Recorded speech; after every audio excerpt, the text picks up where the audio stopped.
अगर आज से 12-14 साल पहले लोगों से पूछा जाता कि आप इंडिया के सबसे बड़े सुपरस्टार्स को जानते हैं, तो नॉर्थ इंडियन ऑडियंस के ज़ुबान पर मोस्टली अमिताभ बच्चन, शाहरुख खान, सलमान खान, इन्हीं लोगों के नाम ज़्यादा सुनाई देते थे। लेकिन वही इंडिया के दूसरे पार्ट में ऐसी इंडस्ट्रीज पनप रही थी जो आगे चलकर पैन इंडिया डोमिनेट करने वाली थी।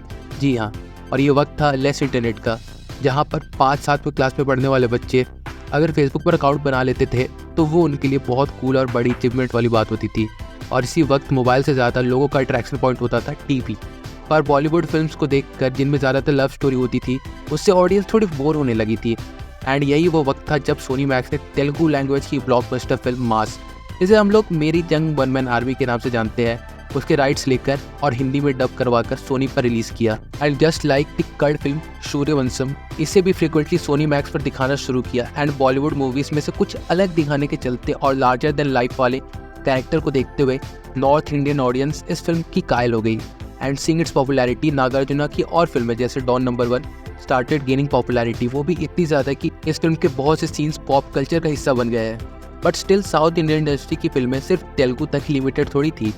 और जब हथौड़ा गर्म था तो तमिल इंडस्ट्री के सुपरस्टार रजनीकांत सर की फिल्म शिवाजी द बॉस ने हिंदी डब में रिलीज होकर सबको हिला डाला ना।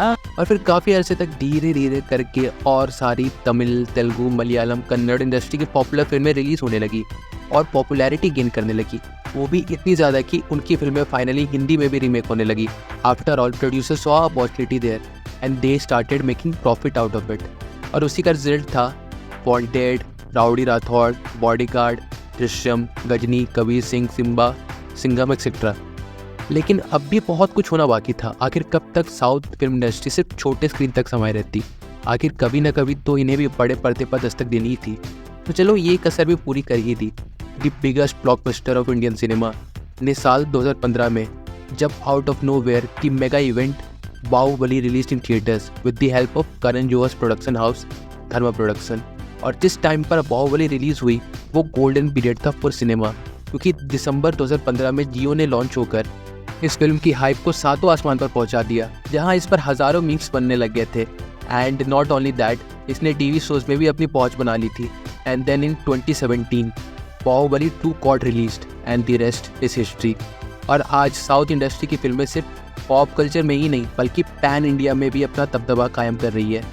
और इससे जो सबसे ज़्यादा फ़ायदा हो रहा है वो है हम ऑडियंस को, क्योंकि एंटरटेनमेंट चाहे वो यहाँ से मिले या फिर वहाँ से, अपने को क्या, अपने को तो बस पानी निकालना है।